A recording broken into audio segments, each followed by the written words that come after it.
তোমার নাম কি? ইসমাইল হোসেন। ইসমাইল হোসেন। আচ্ছা, এটা কি পাখি? কোকাটেল। কোকাটেল। টেম কোকাটেল। টেম কোকাটেল। ছেলে না মেয়েটা? এটা মেয়ে। মেয়ে পাখি। বয়স কতদিন বলতে পারো? বয়স 5 মাস। হ্যাঁ? 5 মাস। 5 মাস বয়স। নিজে নিজে খায়ও? নিজেই খায়। নিজেই খায় না?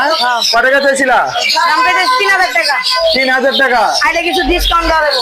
মানে আসলে কাস্টমার আসলে কিছু ডিসকাউন্ট করা যাবে, মানে আলোচনার সাথে বিক্রি করবো না? তোমার মোবাইল নাম্বার আছে যদি কোনো দর্শক নেয়, না সঙ্গে আসে নিতে হবে? সঙ্গে আইছে সজীবের দোকান। দোকানের নাম বলো। দোকানের নাম সজীব। সজীব। সজীব কি দোকান কি, মানে পুরো নাম বলো? ওর নাম সজীবের দোকান। সজীব বার্ড হাউস। সজীব বার্ড হাউসে আসলে তোমার কাছ থেকে নিতে পারবো। তুমি তো এই দোকানে থাকো না? আচ্ছা, কর্মচারী। এই দোকানে ও থাকে, ওর নাম হচ্ছে ইসমাইল হোসেন। আর এই দোকানটা কিন্তু টঙ্গী বাজার পাখি হাটে, ও ওর কাছ থেকে নিতে পারবেন পাখি যারা নিতে চান। আচ্ছা, ধন্যবাদ ইসমাইল তোমাকে।